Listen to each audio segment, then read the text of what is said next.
기도하옵나이다. 아멘. 옛 아라비아 속담에 이런 말이 있습니다. 알지 못하되 자신이 알지 못하는 것을 알지 못하는 사람은 바보이니 그를 멀리하라. 알지 못하되 자신이 알지 못한다는 것을 아는 사람은 무지한 사람이니 그를 깨우치라.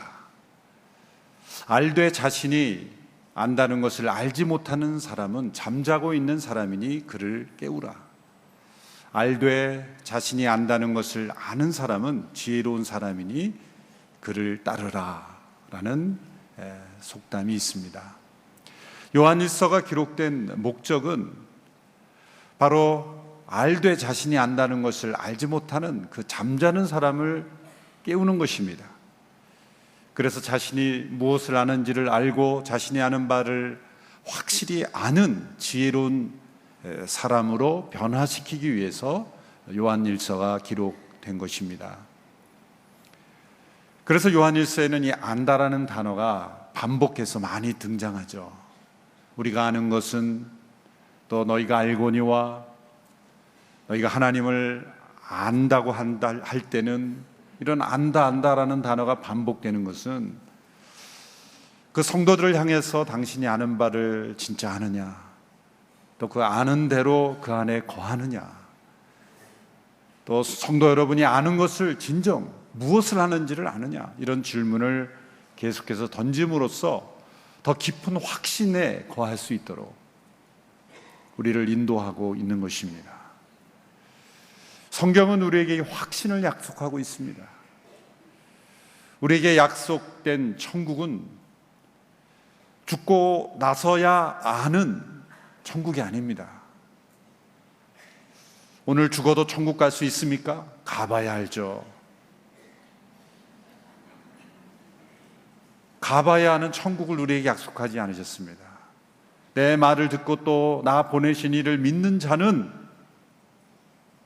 영생을 얻었고 심판에 이르지 않았냐 사망에서 생명으로 옮겼느니라.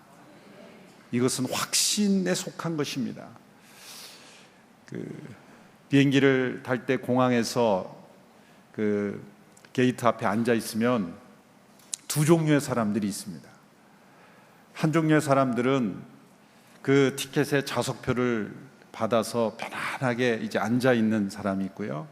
우리나라 공항에서는 별 그런 경우 없지만 미국은 국내선 비행기가 많기 때문에 때로 좌석이 없으면 일단 들어가서 앉아서 그 대기 좌석에 해놓고 기다리는 경우가 있죠. 또 놓치면 그 다음 비행기가 있고 또 그 다음 비행기가 있으니까 몇 시간씩 기다려서 기다리는 경우가 있는데, 자기 좌석이 정해져 있는 사람은 편안하게 쉬기도 하고 또 쇼핑도 하고 그렇지만 좌석을 못 받은 대기 좌석에 있는 한절부절해요. 그래서 언제 내 이름을 부를까, 화장실도 못 가요. 이름 불렀을 때 안 가면 다른 사람 좌석을 주니까 불안해서 쉬지도 못하고 어디 가지도 못하고 불안에 떠는 그러한 승객들을 보지요.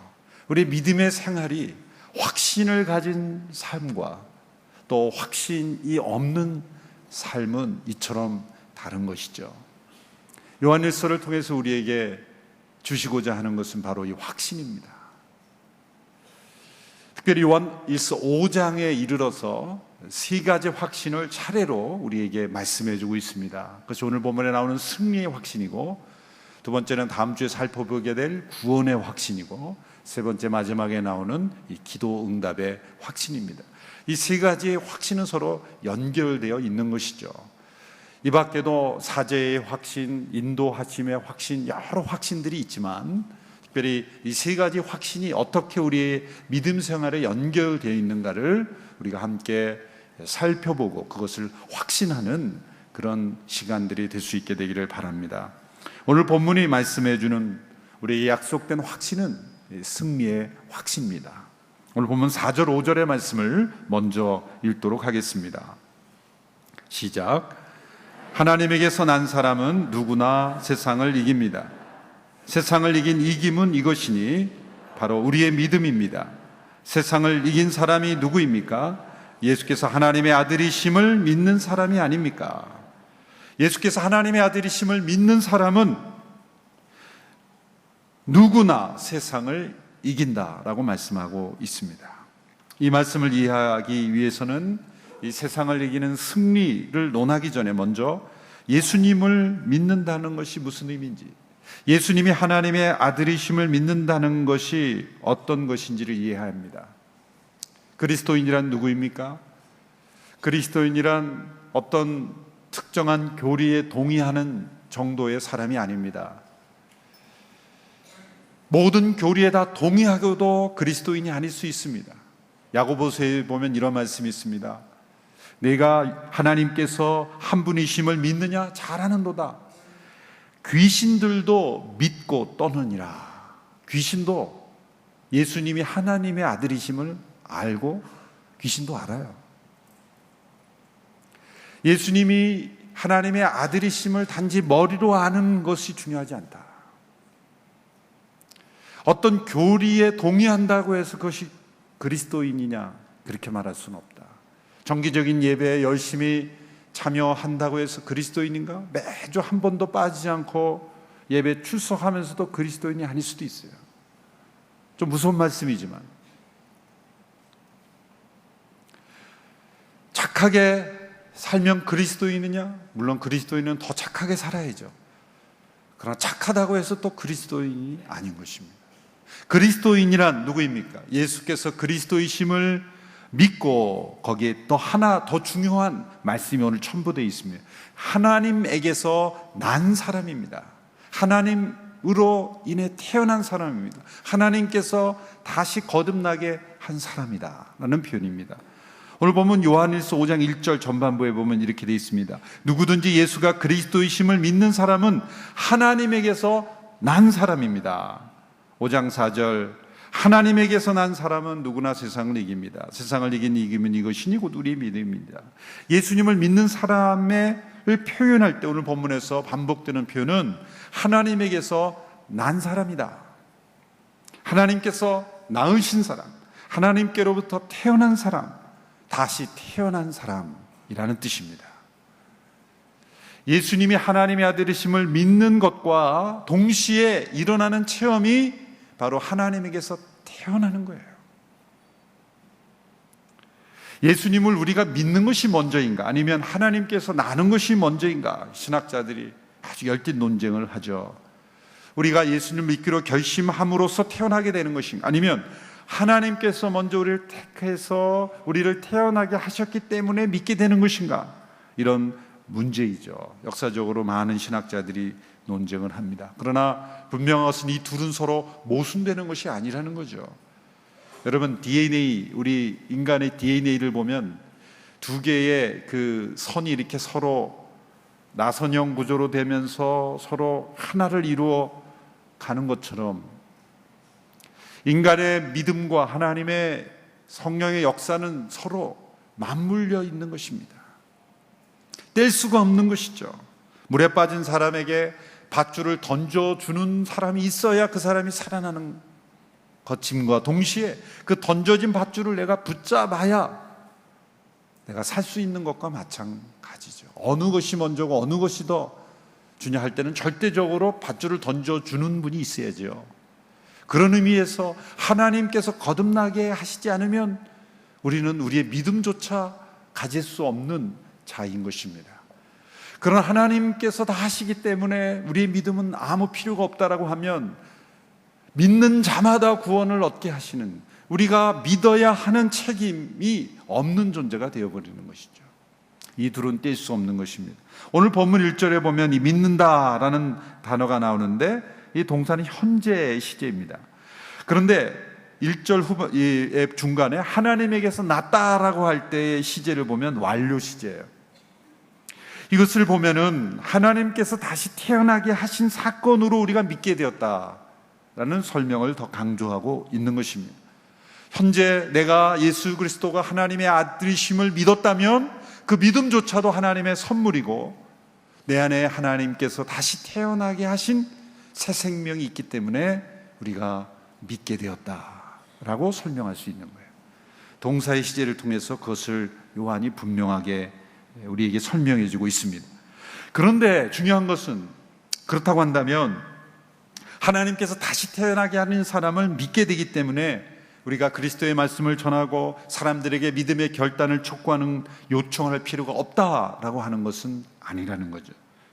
왜냐하면 이 거듭남은 하나님께서 언제 역사하시며 주실인가, 예수님이 그리스도이심을 증거하고 그리고 그 말씀을 사람들에게 들려주고 그들이 믿음 가운데 나아오도록 결단하도록 요청할 때 하나님께서 그들에게 구원 얻는 믿음을 주시고 거듭나는 역사를 동시에 행하실 때가 많기 때문이다. 로마서 10장 17절의 말씀을 보면 그러므로 믿음은 들음에서 나고 들음은 그리스도의 말씀에서 납니다. 하나님께서 한 영혼을 거듭나게 하시는 일이 일어나는 그때가 언제인가? 예수님이 하나님의 아들이시며 그리스도의 말씀이 충실하게 증거될 때 성령의 역사가 나타나고 그들 가운데 거듭남의 역사, 하나님에게서 태어나 계시는 역사가 나타난다는 거죠. 그러므로 그리스도의 말씀을 증거하는 일을 게을리해서는 안 되는 것입니다. 그러나 우리가 믿었기 때문에 거듭났다라고 말해도 안 되는 것입니다.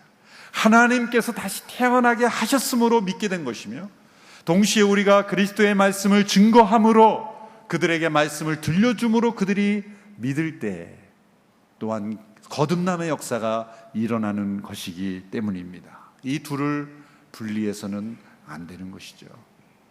하나님께서 택하신 사람은 거듭나게 하시는 것이기 때문에 그렇다면 우리가 왜 선교해야 되고 왜 전도해야 됩니까? 선교할 이유가 없는 거예요.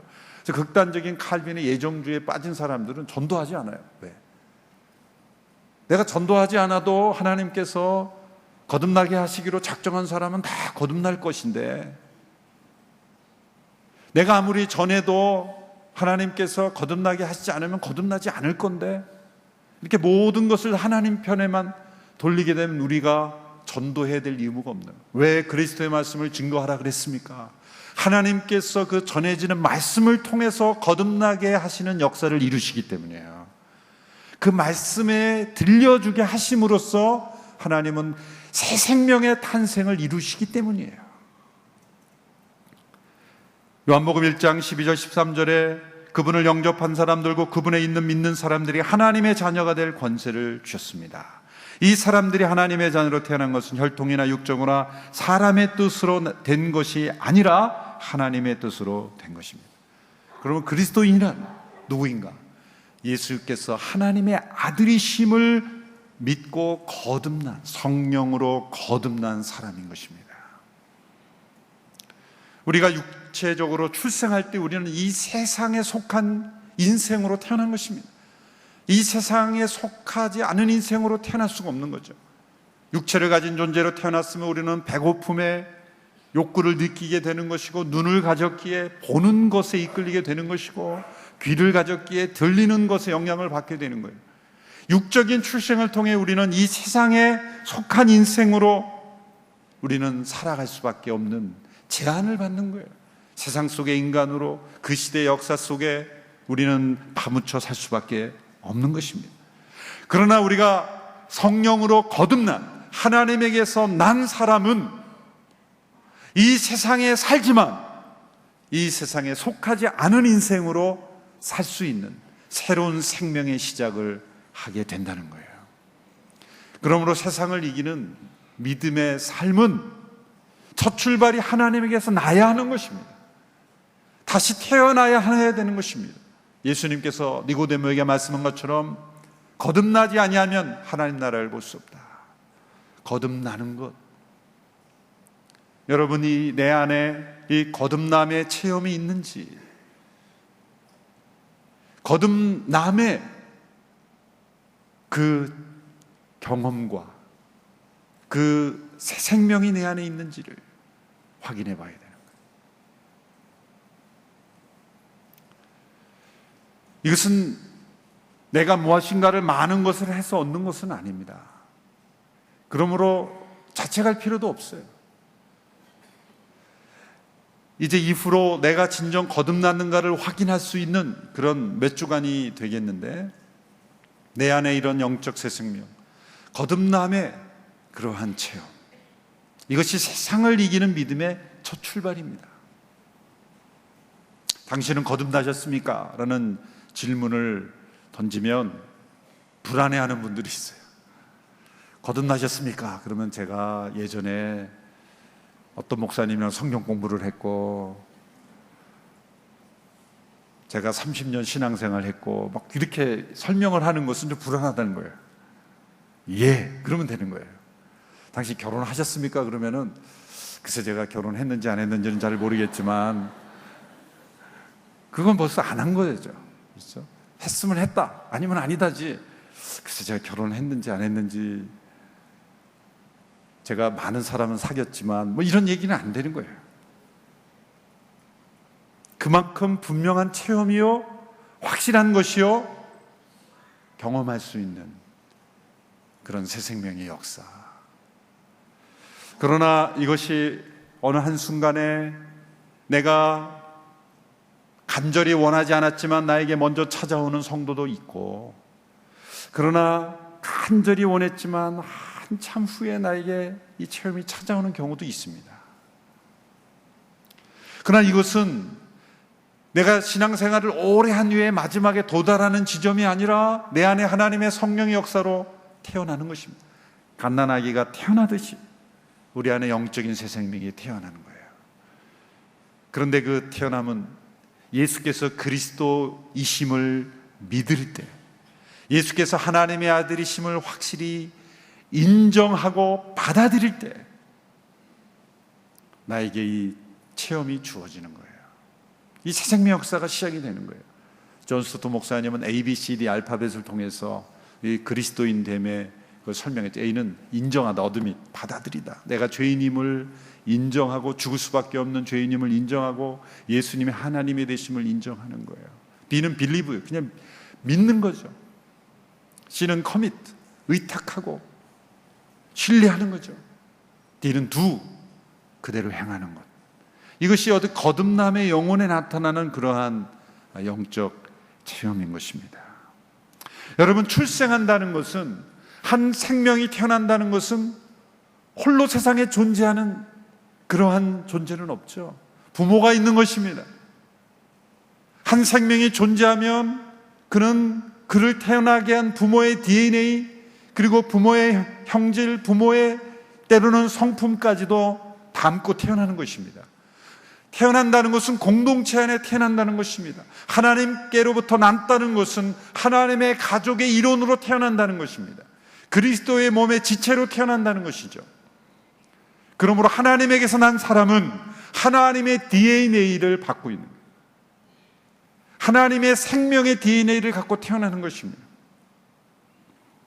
그 DNA가 무엇인가? 그래서 오늘 본문에서 설명하고 있는 것이죠. 오늘 본문에 보면 하나님에게서 난 사람에게 세 가지 영적인 특징을 설명하고 있습니다. 첫 번째는 사랑입니다. 오늘 본문 5장 2절의 말씀을 보십시오. 5장 2절 시작. 우리가 하나님을 사랑하고 그분의 계명을 지키면 이것으로 하나님의 자녀를 사랑하는 것을 압니다. 거듭난 사람, 하나님의 자녀로 난 사람은 새로운 본성을 가졌습니다. 그 새로운 본성이 무엇입니까? 사랑입니다. 자녀를 왜 사랑합니까? 낳았기 때문이에요. 낳은 자녀를 사랑하듯이, 나를 낳게 하신 부모를 사랑하듯이, 그 자연적 본성입니다. 그것처럼 하나님에게서 난 사람은 하나님을 향한 사랑이 있는 것입니다. 여러분이 예배의 자리로 나와서 하나님을 높여드린 것, 하나님을 향한 그 사랑이 어디에서 났습니까? 하나님에게서 났기 때문에 하나님에게 이끌리는 것이고, 하나님을 사랑하는 것이고, 그리고 하나님의 사랑을 경험하는 것이에요. 그리고 함께 하나님의 가족된 이들을 사랑하는 것입니다. 가족을 사랑하듯이, 가족에 대한 책임감을 느끼듯이 하나님의 한 가족에 대한 사랑을 느끼는 거죠. 요한일서 4장 7절에서도 그래서 이런 말씀을 이미 하셨죠. 사랑하는 사람은 누구나 다 하나님께로부터 났고 하나님을 압니다. 4장 8절에도 보면 사랑하지 않는 사람은 하나님을 알지 못합니다. 하나님은 사랑이시기 때문입니다. 사랑의 DNA. 두 번째는 순종입니다. 사랑에서 순종으로 넘어갑니다. 이것은 매우 논리적인 순서죠. 5장 3절의 말씀을 같이 읽겠습니다. 시작. 하나님을 사랑한다는 것은 바로 그분의 계명을 지키는 것입니다. 그분의 계명은 부담스러운 것이 아닙니다. 하나님에 대한 사랑은 감정적 체험만이 아니라 사랑하는 이의 뜻을 행하는 것이죠. 사랑은 순종을 낳습니다.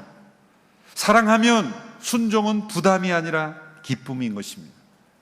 사랑은 어떤 수고와 헌신도 부담으로 느껴지지 않습니다. 새에게 두 날개가 부담입니까? 새가 두 날개를 거추장스러워합니까? 힘들어합니까? 아닙니다.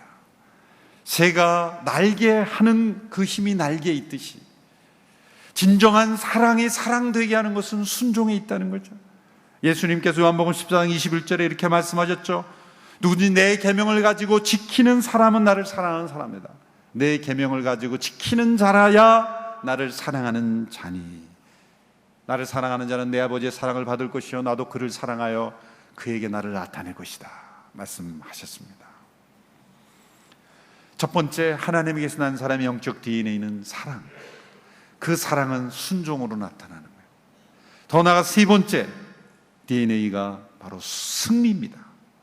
승리. 5장 4절의 말씀을 같이 다시 한번 읽겠습니다. 시작. 하나님에게서 난 사람은 누구나 세상을 이깁니다. 세상을 이긴 이김은 이것이니 바로 우리의 믿음입니다. 믿음으로 세상을 이긴다는 뜻은 무엇입니까? 예수님을 믿는 사람이면 세상에서 자기가 원하는 것은 무엇이든지 다 이룰 수 있다는 뜻입니까? 아닙니다. 예수님 믿는 사람들이 힘이 강해져서 세상 질서 위에 군림할 수 있게 된다는 것입니까? 그것도 아닙니다. 여러분, 역사상 세상을 정복했다고 하는 사람들을 보십시오. 알렉산더, 나폴레옹, 수많은 역사적으로 세상을 정복했다는 사람들은 사실 세상을 정복한 것이 아니라 세상에 정복당한 사람들이 더 많습니다. 모두가 세상을 얻기 위해 싸웠고 세상을 이기기 위해 싸웠고 승리한 것처럼 보이지만 사실은 세상이 그들을 정복한 것뿐입니다. 이 세상의 탐욕, 야망, 이 세상의 포로가 된 것뿐입니다. 결국 그들은 또 다른 세상의 포로 된 사람들에 무너졌고 죽음에 의해 모든 것이 무너졌습니다. 우리가 믿음으로 세상을 이긴다는 것은 나는 세상을 이길 수 있다라는 주관적 믿음, 주관적 체험을 말하는 것이 아닙니다. 그것은 우리가 믿는 예수님께서 어떤 분이심을 알고 그 예수님께서 세상을 이기심과 같이 세상을 이긴다는 거예요. 4절에 보면 세상을 이긴 이김은 이것이니 라고 할 때 또 이 시제를 보면 부정 과거 시제, 과거의 시제로 되어 있어요.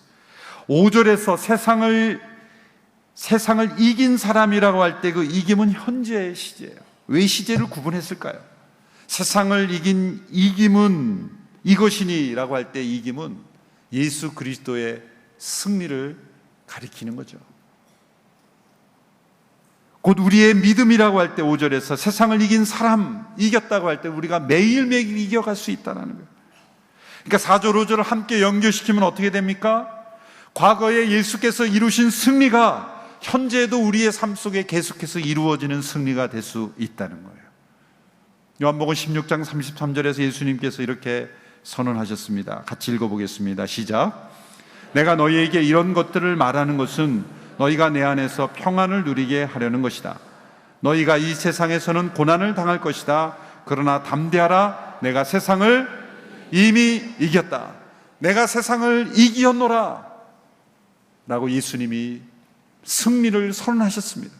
십자가 위에서 다 이루었다라고 하시는 그 고백에는 여러 말의 의미가 포함되어 있지만 그중 하나가 내가 승리하였다라는 것입니다. 저 십자가 위에서 힘없이 죽으신 예수님이 세상을 이기신 것일까요? 그 모습 자체로는 세상에 패배한 것처럼 보이지만 그 죽음 가운데 다시 부활하시는 승리로 인해서 그 예수님의 말씀은 진리라는 것이 증명이 되셨어요. 예수님이 오셔서 세상을 이기셨습니다. 우리가 세상을 이긴다고 할 때는 우리 자신의 승리가 아니에요. 이 세상의 고지에 오른다고 해서 그것을 승리라고 말하는 것은 아닙니다. 승리한 모습일 뿐이에요. 승리일 수도 있고 승리가 아닐 수도 있어요. 예수님께서 이미 이루신 승리가 나의 승리가 되는 체험입니다.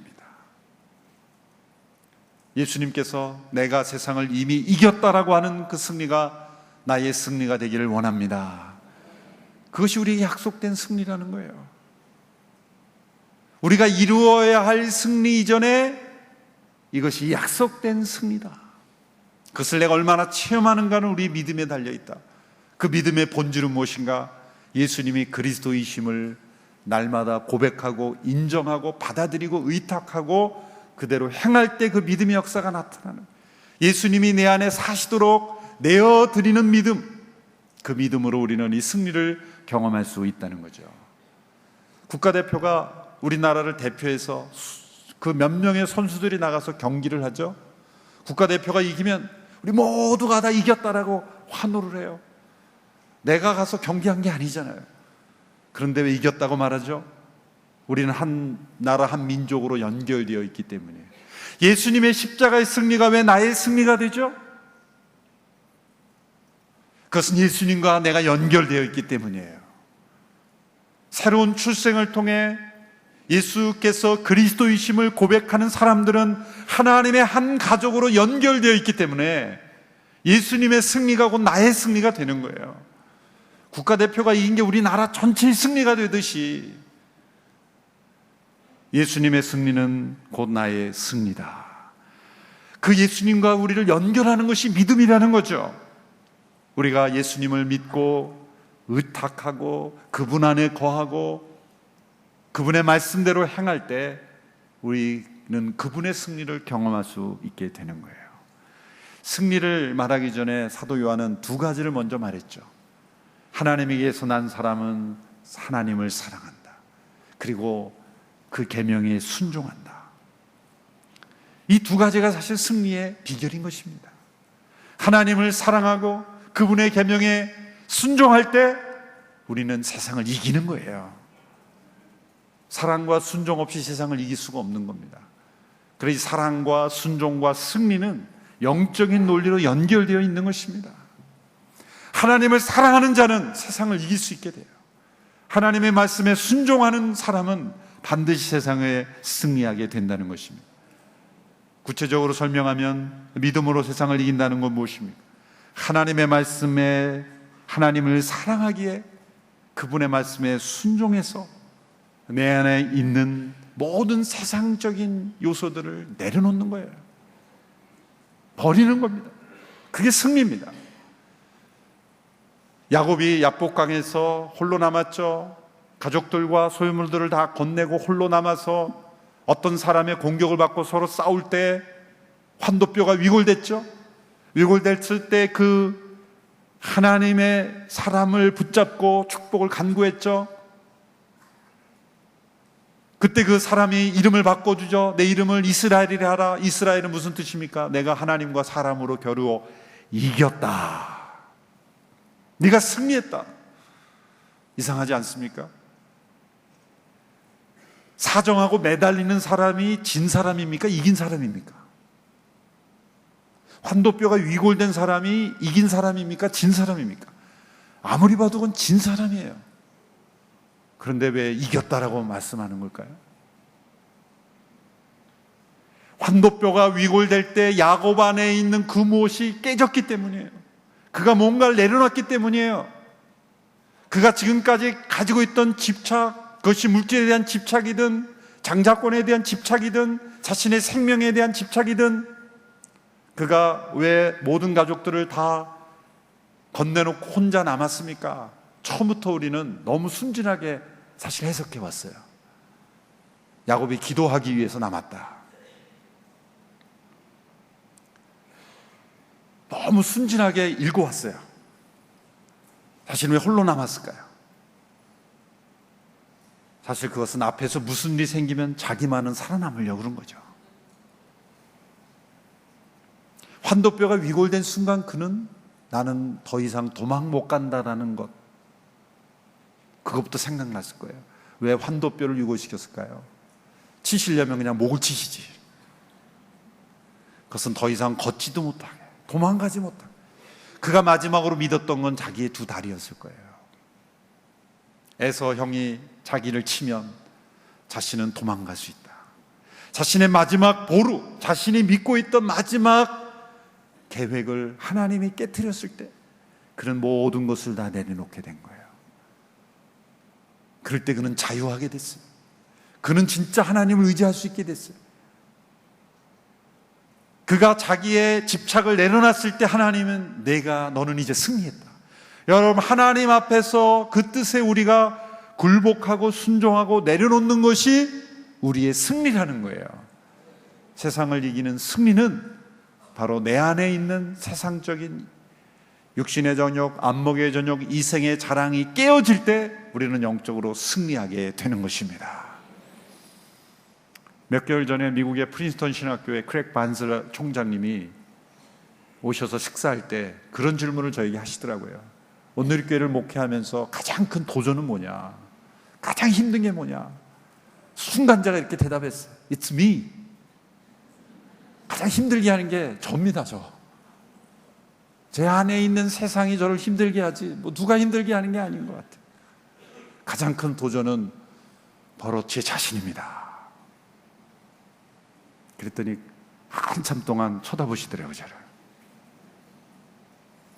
이 세상을 정복하기 전에 나를 정복하는 내 안에 있는 세상을 하나님 앞에서 내려놓고 환도뼈가 위골되는 체험이 없이는 세상을 이길 수가 없다는 거예요. 믿음으로 세상을 이긴다는 것은 어떤 희생을 치르더라도 세상의 위협에 굴복하지 않고 이기고 승리한다는 거예요. 다니엘이 하루 3번씩 기도하는 습관, 그것으로 죽이려고 했지만 그는 생명을 내걸고 기도하는 습관을 포기하지 않았다. 세상을 이긴 겁니다. 히브리서 11장 믿음의 영웅들에 대한 기록을 보면 많은 이름들이 나오지만 후반부에는 이름이 나오지 않는 무명의 그리스도인들의 기록이 나와요. 그런데 앞으로 보면 아브라함부터 시작해서 많은 이름들이 나오지만 사실은 그 사람들은 여러 가지 허물도 있고 연약함이 있었지만 이름이 나오지 않는 무명의 그리스도인들의 기록은 이렇게 되어 있습니다. 히브리서 11장 36절 38절 개역 개정으로 제가 읽어보겠습니다. 또 어떤 이들은 조롱과 채찍질뿐 아니라 결박과 옥에 갇히는 시련도 받았으며 돌로 치는 것과 톱으로 켜는 것과 시험과 칼로 죽임을 당하고 양과 염소의 가죽을 입고 유리하여 궁핍과 환난과 핍박을 학대를 받았으니, 괄호로 하고 이렇게 설명했어요. 이런 사람은 세상이 감당하지 못하느니라. 그들이 광야와 산과 동굴과 도굴에 유리하였느니라. 이름도 알려지지 않는 이 사람들의 이름은 뭡니까? 세상이 감당하지 못하는 사람들입니다. 세상을 이긴 사람들은 세상이 감당치 못할 어떠한 위협과 순교할지라도 그 믿음을 지키기 위해서 예수 그리스도께서 그리스도이심을 고백하는 일을 포기하지 않는 사람들, 세상이 감당하지 못하는 사람들이에요. 그러나 오늘 우리 그리스도인들은 또 다른 모습으로 세상이 감당하지 못하게 하지 않습니다. 조금 더 희생하지 않으려고 믿음을 너무나 쉽게 포기함으로 세상이 감당하지 못하는 사람들, 그런 사람들이 되어서는 안 될 것입니다. 믿음으로 세상을 이긴다는 것은 이 세상의 풍속을 따르지 않는다는 거죠. 세상의 풍속에 휩쓸리고 유행을 따라 살고 시대의 관습의 노예가 되지 않는 것입니다. 어느 연예인이 이런 고백을 하는 걸 제가 들었어요. 그리스도인인데 사람들에게 그리스도인이라는 것을 알려지는 걸 꺼리는 거예요. 왜 그럴까? 그렇게 질문했더니 내가 그리스도인이라는 것이 알려지면 인기가 떨어질까 두렵다는 거예요. 세상을 두려워하는 거예요. 사도 바울은 이렇게 고백했습니다. 너희에게나 다른 사람에게나 판단받는 것이 내게는 매우 작은 일이다. 이것은 사람들의 평가를 무시한다는 게 아니라, 비판을 수용하지 않는다는 것이 아니라, 제일 중요한 것은 하나님과 양심 앞에서 꺼림 없이 행한다면 이 세상의 풍조에 나는 휩쓸리지 않겠다 라는 믿음의 결단, 세상을 이긴 믿음의 사람의 결단인 것이죠. 우리 모두는 예수님께서 하나님의 아들이신 믿을 때 거듭난 새 생명을 인해서 세상을 이기는 믿음으로 살아갈 수 있는 약속이 주어졌습니다. 그래서 우리 믿음이 점점 자라야 합니다. 믿음이 자란다는 건 뭡니까? 내 안에 그리스도께서 점점 온전히 거하시는 거예요. 예수님이 단지 구세주로서가 아니라 나의 마음이 아니라 주님으로서 그분이 내 안에 온전히 사실 때, 그리스도의 새 생명이 내 안에 온전히 주장할 때 우리는 믿음으로 세상을 이길 수 있음을 믿습니다. 하나님을 사랑하는 믿음으로 세상을 이길 수 있게 되기를 바랍니다. 하나님께 순종하는 믿음으로 세상을 이기는 그 믿음을 날마다 체험하는 우리 모두가 되기를 축원합니다. 기도하겠습니다. 세상을 이길 수 있는 믿음을 허락하심을 감사합니다. 하나님에게서 난 자는 세상을 이길 수 있다고, 누구나 세상을 이긴다고 말씀하셨사오니 우리 모두가 다 세상을 이기는 믿음의 사람 되게 하옵소서. 세상에 정복되는 인생이 아니라, 세상에 휩쓸리는 인생이 아니라, 세상의 위협과 세상의 두려움과 세상의 유혹에 무너지는 인생이 되지 아니하고 세상을 이기는 믿음으로 우리 안에 계신 그리스도만이 나타나며 내게 사는 것이 그리스도니 죽는 것도 유익함이라 고백했던 사도 바울의 그 믿음으로 승리케 하옵소서. 예수님의 이름으로 기도하옵나이다. 아멘. 다 같이 일어나셔서